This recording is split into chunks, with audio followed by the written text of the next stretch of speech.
Well, we'd like to officially welcome everyone to the Virtual Black Families Technology Awareness Day here in 2021. My name is Jackie Rowe with Game Day Esports, and I'll be your moderator today. We have a terrific panel of folks who are working in the esports industry on a number of levels, and certainly want to address all of the great programs and curriculum that we have at RPI as well. So I'm going to go ahead and introduce the panel. And I always love for you to introduce yourself. So Doug, we're going to start with you. If you could just introduce yourself and tell us a little bit about what you do. Sure thing. Thank you. And happy to be here and have the opportunity to speak with you all. My name is Doug McLean. I am the general manager of the Albany Capitol Center, which is the convention center in Albany, New York, about 20 minutes from RPI's campus. I am also the assistant general manager of the Times Union Center, which is the sports and entertainment concert facility.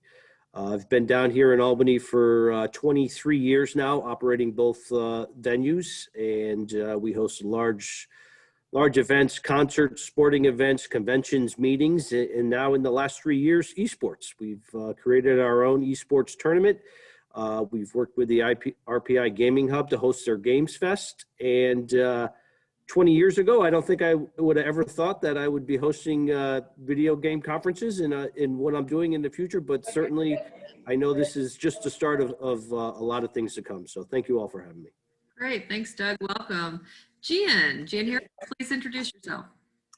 I am Gian Harris, a professional gamer here at Game Day Sports. I'm a student also at Weber State University and a college athlete. I play baseball here. I am in the military too, the Army, which my contract ends in June for 6 years. I don't know if I'm going to re-enlist or not, but we'll see what happens. It's an up and down roller coaster right now for that decision. But right now I'm just mainly focusing on like esports and all that stuff. I see a bright future in it, to be honest, and just everything that it comes to it gives a great opportunity to not only the youth from like 12 to like 16, but also like people who are like my age, like 21 to 24, like or 25 too. But it gives a great opportunity to, you know, stay off of like the streets and doing bad stuff and just enjoying life with your friends and playing video games and being competitive again, because everybody misses being competitive, especially being in sports when they were younger. But other than that, that's really just like all about me. I'm mainly just trying to make an influence on the younger generation. Great, we thank you. Thank you for joining us. Yeah, thank you again for having me. Yeah, Professor Ben Chang from RPI, welcome. Hi, thank you. So I'm Ben Chang. I run the Games and Simulation Arts and Sciences program at RPI, which is interdisciplinary undergraduate major in game design and development. So we teach students the art and science of making games. It's programming, art, writing, music, design, all of the different ingredients that go into making games. And we also study games, game players, and the impact that games have in society. And I'm also the director of the Digital Gaming Hub, or Center of Excellence in Digital Game Development at RPI. And I work with with partners in our local community to advance game development in New York State and the Capital Region. Great, thank you. So today's title, as I mentioned, is Planning a Career in Esports. So we're going to address many topics from certainly everything happening at RPI, and they're such a leader in this space, in this industry. And then, you know, certainly what's going on at the Cap Center, and then Gian's really going to bring that perspective of, you know, what it takes. He's very competitive in what he does, and I would say the time and the commitment behind it. I think we have both parents and students on the call and the video. So really what I wanted to do is just take a look at the numbers. You know, we were talking earlier as we were preparing for this call, you know, esports really shined during the pandemic. A lot of people really came into the industry, whether they were just playing for the first time or they were switching careers, those types of things. But Doug, when you look at this slide, what pops off the chart for you the most? But I think if you look at all the numbers, and it's, you know, millions and billions, and you look at just the audience in general, I think that's probably, you know, the biggest thing. All under the age of 35. That's a pretty wide range, you know, and I think it certainly has opened up to a larger demographic, I think, than what you traditionally would appeal to. And I know certainly myself, being over 40, over the 35 into my 40s, I think, you know, learning about these video games and the traditional, what you would traditionally think as a gamer and how it has expanded past that. That's really for me what I've seen from it. Yeah, I would agree. And, you know, a lot of companies, a lot of brands, endemic, non-endemic, are really thinking about esports as a new marketing channel, a new marketing communications channel to this very desirable demographic. And, you know, this demographics, you know, not watching the TV news, not reading the newspaper as we used to be able to reach folks. So I think esports will only continue to grow in that way. And Professor Chang, I'd love your thoughts on these stats. Yeah, the demographic numbers jump out to me as well. One thing that I think is interesting about that, projecting into the future, how this relates to also game players overall. Right? So esports is one segment of the games industry, and it's you know, newer than the games industry overall, but follows a lot of the same trends. One of the things that you've seen in the demographics of who plays games is this shift where, well, it's gotten larger, so more people around the world are playing video games than ever before, but more of them are older. So one of the things, you know, people you know, asked early on was, is this going to be a medium that people play when they're young and then they move on from it as they get older? Some do, but many stick with it. They continue playing games, being interested in games as they get older. So you have this increase in demographics of people 35 and older, 45 and older, in their 50s, their 60s, who are gamers. And you're going to see this happen, I think, with esports as well, following the same kind of trends. So that kind of demographic growth is not just going to be a growth of more people on the same age, you know, in the same age group, continuing to be interested in esports, but it's going to be a longer term, maybe lifelong kind of an interest that growth is going to have. Yeah, agree. Gian, of the 355 billion minutes watched on Twitch a couple years ago, how many minutes does that represent for you? I would say it probably represents like maybe like 0.015%. But I do have a lot of hours in on streaming. I'd say I probably have about maybe like 3 days of streaming. Yeah, that's great. These like numbers four full days actually, yeah, of streaming. If you think about it, a lot. It depends on the hours, because hours usually, you know, there's 24 hours in a day. So 3-4 days is actually a lot in streaming. Yeah, it really is, right. And then, you know, just kind of to give you a little sense of the history of esports, and you know, you kind of look back, you know, what, 10 plus years ago, and you can see where, you know, Twitch came online, and then you really start to see some communities coming together around the games or the titles. Doug, what stands out for you on this chart? Well, sorry about that. I wasn't saying to you guys. I'm sorry. Okay. I love this slide because in 2019, the World Cup for Fortnite, that was actually here in Albany for, you know, a month and a half, and nobody knew about it because they were doing their rehearsals. They actually came in with 40 tractor trailers of equipment, spent millions of dollars for nobody to see it because they were practicing and rehearsing for the World Cup that was held, I believe it was overseas. But it was really eye-opening to see what the technologies are, you know, and I know when we start talking about, you know, what paths and what classes and what opportunities there are, you know, beyond the gaming, the production and the technologies behind these tournaments is second to none. And that was, you know, at the Times Union Center, we've hosted the Rolling Stones and we've hosted Paul McCartney and we've had Garth Brooks. And if you take their productions, they could not touch what the e-gaming group brought in there for that Fortnite setup. It was by far the biggest production we've ever held in Albany. And, you know, it was for e-gaming. it was Cool. astonishing and a great learning experience for us. And it was a great revenue generator for Albany because, for a month and a half, that's a lot of people staying in hotel rooms. So it was good on that side of the business as well. Yeah, that's great. Do you think that really put your area on the map?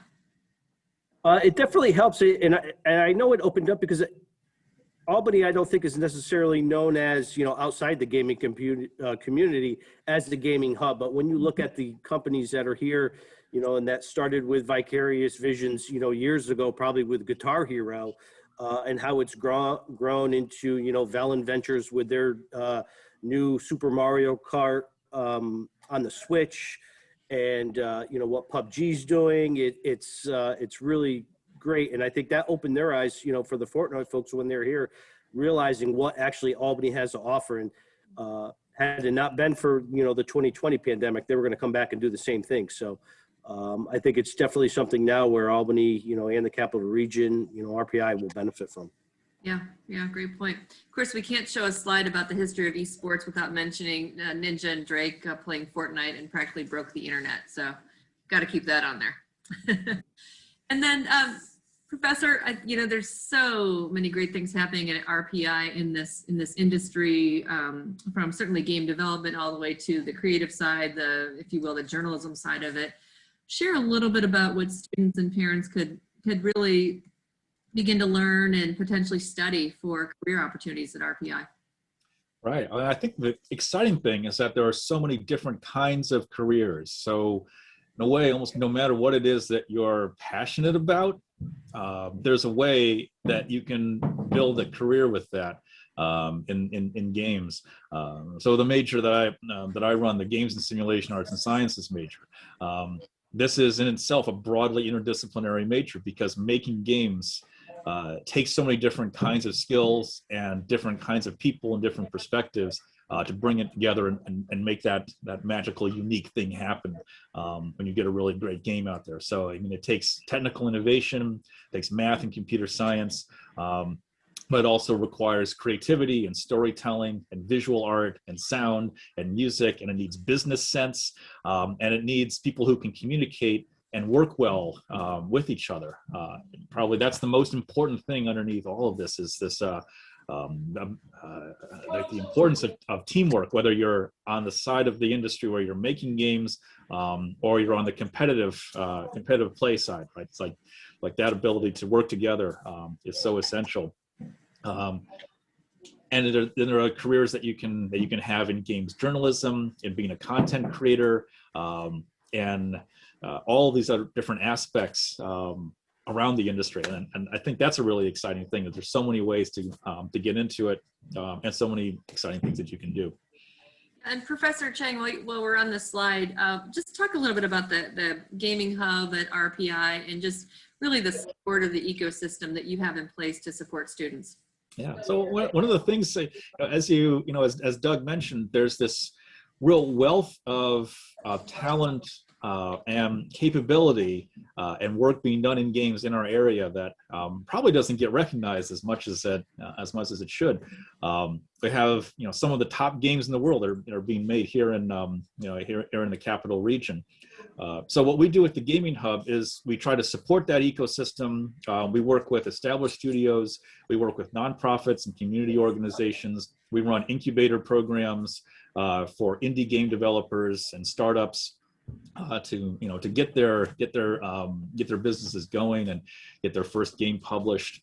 And we also work to promote all of the great things that are happening in this region. So so Doug mentioned Game Fest earlier. So this is an event that we run every year, hosted by RPI, but bringing student game developers and indie game developers from all around the Northeast to show the games that they make, and kind of like showcase all this talent of the next generation of game developers.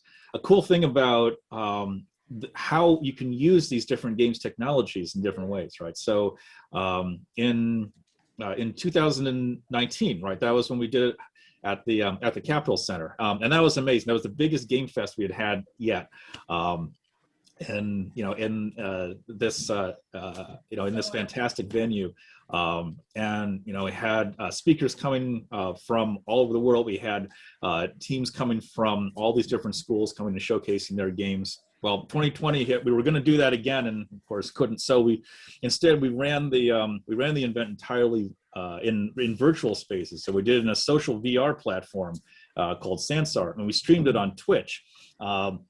And so we used all these same technologies that we use for games to actually host the event and make that happen and still bring that community together.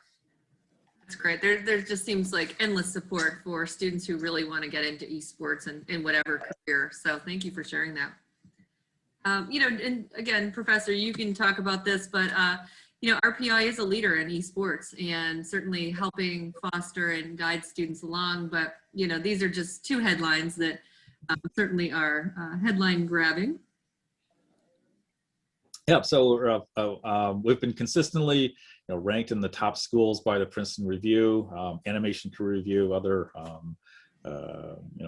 publications that look at games programs around the country.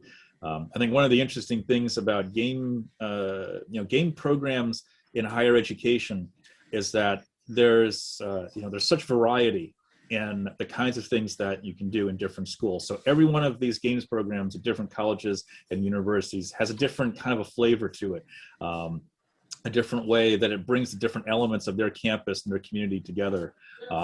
And so I think that's really kind of the takeaway here. It's about the specific things that that Rensselaer puts in to make our program great. Yeah, great, thank you. And then Doug, this is one of the greatest events to come to Albany in terms of just GamerCon and bringing the community together, which is, I think, one of the special parts of what happens in the area. Yeah, and this is something that we're proud of here, that we were able to get off the ground and started, and then continue to grow on it annually. And it started back in 2017, and it started with an exploratory panel, and we had some of our gaming hub representatives on to talk about the e-gaming, and it was a presentation to the athletic directors of colleges, because this was just at the turning point where colleges were realizing that there's a future here, and how do you build an e-gaming, esports program at the universities. So from there, we did a great panel there, and then we had a small conference a small championship with League of Legends for I think it was 6 schools who participated, and that was kind of our first competition. And then from that, we grew that to over 2,500 people in year 2. We had 20 different schools from as far south as Maryland and up through Maine. In all of New York and the Northeast, and they competed in 3 titles, and we did Fortnite and we did League of Legends. And we ran that for a full weekend. But I think what is special about GamerCon, and I think you hit it right on, is it allows the community to come together. And it gave an opportunity. We run a trade show that is in conjunction with the competitions and the championships. And we have our gaming hubs here who run it like a job fair, and they're talking to students and gamers about future careers, what they can do. We also have companies that come in who are looking for programmers and have seen a correlation. TransFinder, which is a huge company here in Schenectady, and they run an app and routes for bus routes for schools. And they have seen a correlation between gamers and programmers, so they actually came in. And then we have other colleges and admissions programs, because obviously when you're looking at a school in the academics, you want to know about the culture and what else the school has to offer. So e-gaming in those schools, universities who have an opportunity to have an e-gaming program, that obviously will help admissions, and I think that's where we saw a lot of the growth. So, GamerCon is really exciting. In 2020, we did it all online. We had the competitions, and obviously e-gaming is pretty seamless transition, but we did run some panel discussions about the esports in general. And we're going to do it again this year in person in September. So, hoping that this year is bigger and better, and it continues. Great. And then let's Gian, you're working professionally in gaming. You're being paid to stream, create content. Talk a little bit about your journey into being competitive in esports. So it really started when I was probably around like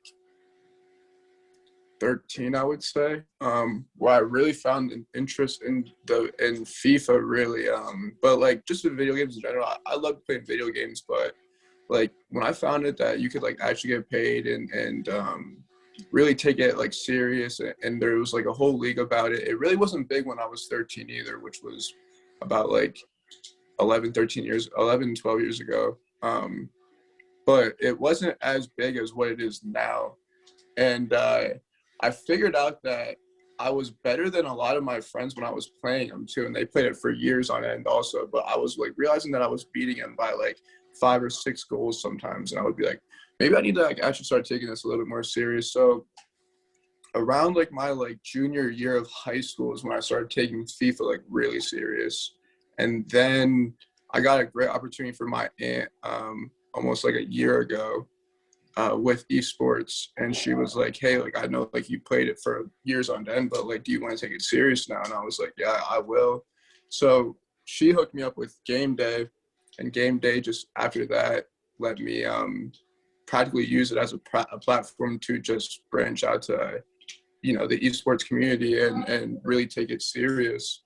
And right now I'm in the middle of a next draft. It's called UGL. It's a really big draft league for FIFA and like just ultimate gaming in general.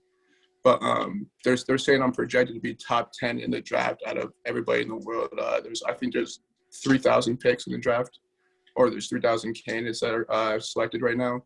And right now an agent is saying that I'm top 10 while being in the world. That's great. Good luck with that. That would be awesome. And then, thank you. It's on the 16th is when the draft is. okay, we'll keep an eye on that, definitely. And I love this this chart right here. This is from Hitmarker, one of the leading job posting sites in esports. And Professor, to your point, wow, this is very diverse in terms of the job offerings that students who attend and graduate from RPI could look at.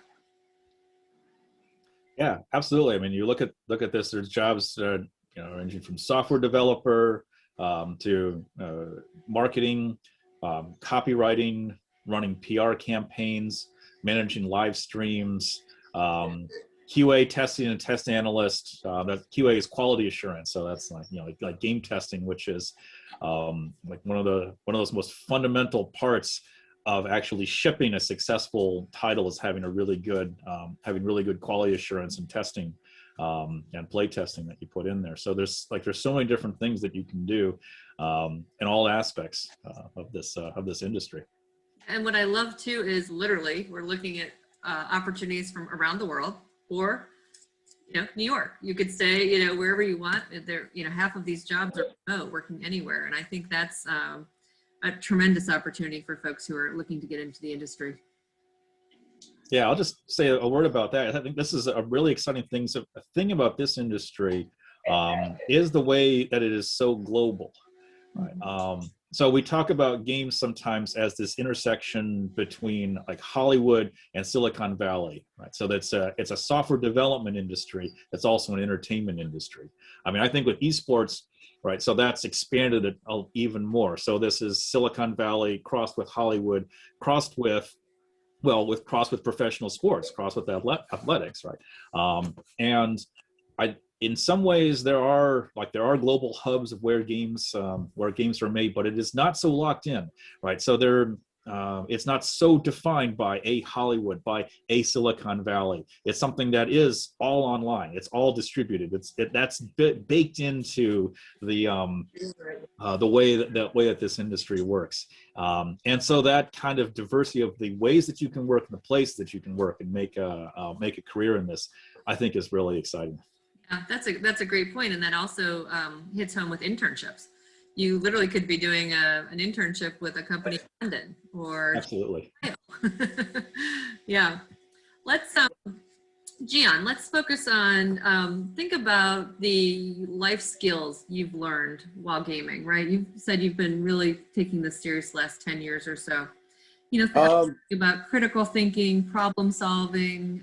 Talk a little bit about that. I really figured out that the life skills I learned from this came from more of a teammate standpoint. Even though you're playing by yourself, you're still on a team at the end of the day. And that really comes down just by, because everybody knows a team has, role players, and then they have their superstar, and then they have their coach and all that stuff. But like a player can't do it without his role players, a superstar. And like you really realize that like a superstar, he doesn't just not lead or anything like that, but he will also like listen to his role players, what they're saying. And then he also gives them advice too. But I mainly realized that it comes down to just being a team. Like that's where my best life skill came from while playing video games, especially esports. It was just being a team and realizing that you can't do it on your own. It also, it's like in anything in life, you can't do, like you always have to have like a team or like colleagues or anything like that. And it comes down to even colleagues could be a team. But that's where I really mainly got my life skills from, was from esports, is just realizing that Yeah, that's a great point. Thank you. Doug, you've been in the events industry for a number of years, and you're very involved in esports. Put your futuristic hat on, if you will, and talk about what you see the employment opportunities and kind of where the industry is going over the next, 5-10 years.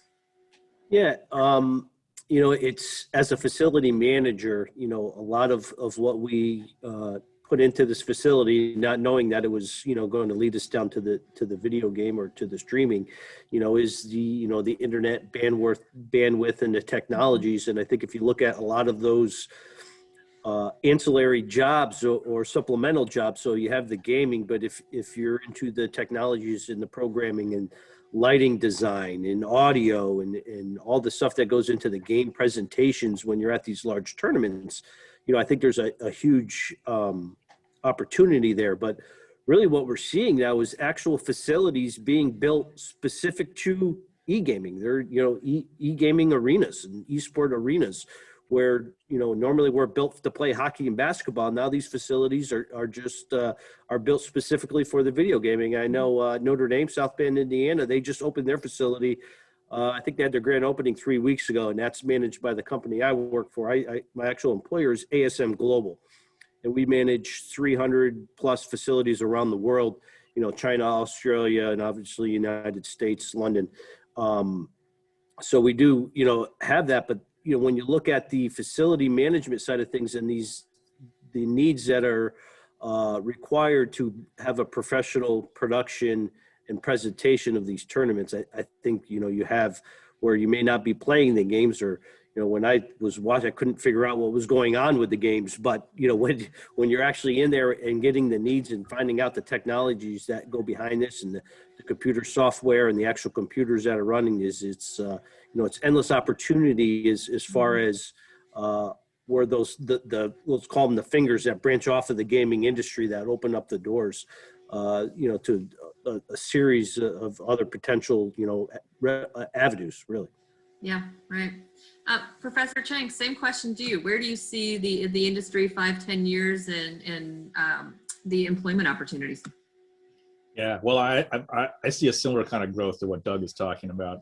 I think if you look at those stats from this year, the rise in viewership, the expansion of audience around esports, around gaming, some by necessity, also some just part of the regular historical trend that's happened during this year. I think that's gonna continue, and I think as we get back into more live events, you're going to see a real increase in people coming to those live events, right? So if you think about audience who started watching online tournaments, watching esports and watching streams, this year, when you walk into when you walk into a live venue, into a physical place, into one of these arenas, into one of these competitions, the energy that's in there is something completely different, right? And that same energy, that's what you get when you're at a really good concert, when you're at a really good sporting event of any kind. And that draw is going to be there. And so I think that audience that's picked up, gotten into watching esports this year online, they're going to transition over into live events, and that's going to be a big increase. Something else I just wanted to mention, picking up what Doug said about how hard it is to follow what's going on, right? If you're not in this. And I'm saying that includes me as a professor and director of a game design program. But I have a hard time following what's going on if it's a game that I don't know that intimately. But that same is true in any sport. And this is why it's like the commentators are such an essential part of this experience. That's your guide. They're your storytellers that bring you through. So this is another career. Another role in this that is so central to making it work. It really is. And as we wrap up this virtual Black Families Technology Awareness Day panel, I'd like for you to kind of think back, and we're talking to high school students and their parents, and just think about a piece of advice that you might give someone who's in high school, who might be thinking about this industry, and just what's going to help set them up for success. What can they do now in high school to potentially, have their academic career at RPI? Professor, if you want to take that one. Sure. Yeah. I mean, I guess there's, I don't know, there's like one single piece of advice. I guess there's several different ones. In terms of kind of classes or extracurriculars that you'd be interested in, there's such a wide range because it depends on, the different kind of aspects of the industry you want to do. So, or that's focusing on math and science classes, on computer programming classes, on art classes, on opportunities to do creative writing or to make music or to do video content creation, or any of those things. Like those are going to be a good foundation. Something that Gian mentioned earlier, the importance of teamwork is so important. Those skills of being able to work with other people, to listen and understand different points of view, whether you're playing games or putting on these events or making games, any aspect of it is going to be really important. And I guess the last piece of advice I'd have is, just think widely, be curious, be open and interested in all the different opportunities that are out there, and go and seek and find them. Yeah, great advice. Gian, thinking back to when you were in high school, anything you do differently or any advice you want to give to high school students and their parents on the call? I think you're on mute, my friend.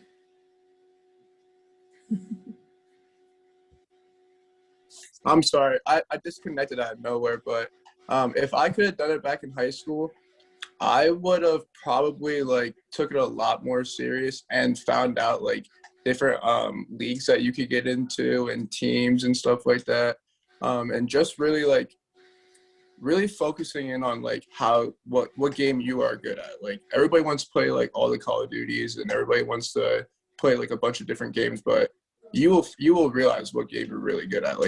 It comes to you naturally. You don't have to put in a lot of time in, but you know that you're good at the game.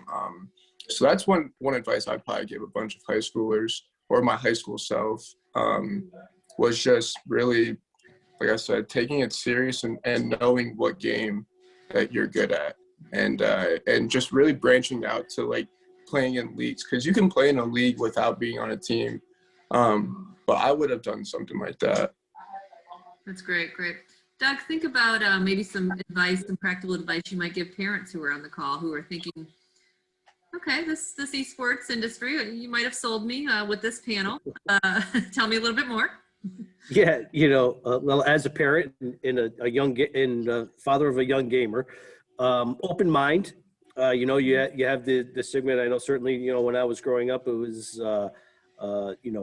you're in mom's basement and you're playing, video games, 24/7 with the lights off, eating pizza and energy drinks. So, it has developed well past that. And I think if you look at the success and, you go back to that esports by the numbers, in Fortnite, $296 million in 1 month. I think you look at those dollars and you say, well, maybe there are real opportunities there. And, maybe my son or daughter is not the best gamer and player where they have a future in professional, e-gaming, getting paid to actually play. But you know what, you look at your traditional sports and how many parents actually, or how many kids actually go and play, Major League Baseball or NBA. And it's just such a finite number compared to, but the opportunities for gamers is so much more because of the global and everybody accessible, via the internet. The gaming community, probably the best thing about it is the communication and the camaraderie within the community. They're accessible and the students have access to, their friends who live down the street, but they're also, across the country or across the globe, and you're able to interact and communicate. I think just as Gian said, is, being able to communicate with your team, talking to one another and really learning about the industry. And then the one thing that Ben said, which I thought hit home too, was, the openness, the willingness to learn. As we talked a little bit about it, and you look at the demographics, that's the sales and marketing side of this industry, which we didn't even touch on, is a huge part of the industry as far as, the sponsorships with the key demographics, the 35 and under, that's a money demographic, no matter what your industry is. So you look at the sales and marketing, maybe I present these games, maybe I sell sponsorships to these games, or the creative behind it. I think there's really a lot of opportunity. A lot of the schools, the high schools, have clubs now that are starting in the e-gaming. I know here in New York State, the Public High School Athletic Association is exploring the opportunity of actually developing an esports program in New York, much like they would a basketball or a cheerleading or a gymnastics program. So it keeps developing, and we're really at the brink. I think this really took off in the last 2 years. The pandemic definitely helped this industry, I think, accelerate even more. And I think coming out of this, you're going to have a lot of opportunities, as a young student wanting to learn, the sciences, the math, the technologies behind, what goes into this industry. Yeah, I would agree. Absolutely. Great advice. Professor Cheng, for parents and students who are interested in RPI, tell us how to get in contact. Yeah, well, you can visit admissions.rpi.edu right here, and gamehub.rpi.edu. That's the website for our digital gaming hub. And from those two sites, you can get out to links to all the different kind of activities that we're involved with here in games at RPI. You can get to my contact information and the other folks who teach in the games program, and work with all these things here. Great. Well, this has been a really fun session, and I thank you for your time and all that you do for the esport industry. And just thank everyone for spending some time with us for Virtual Black Families Technology Awareness Day, and wish you all the best of luck. Stay healthy and stay safe. Thank you. Thank you. Thank you. Thank you.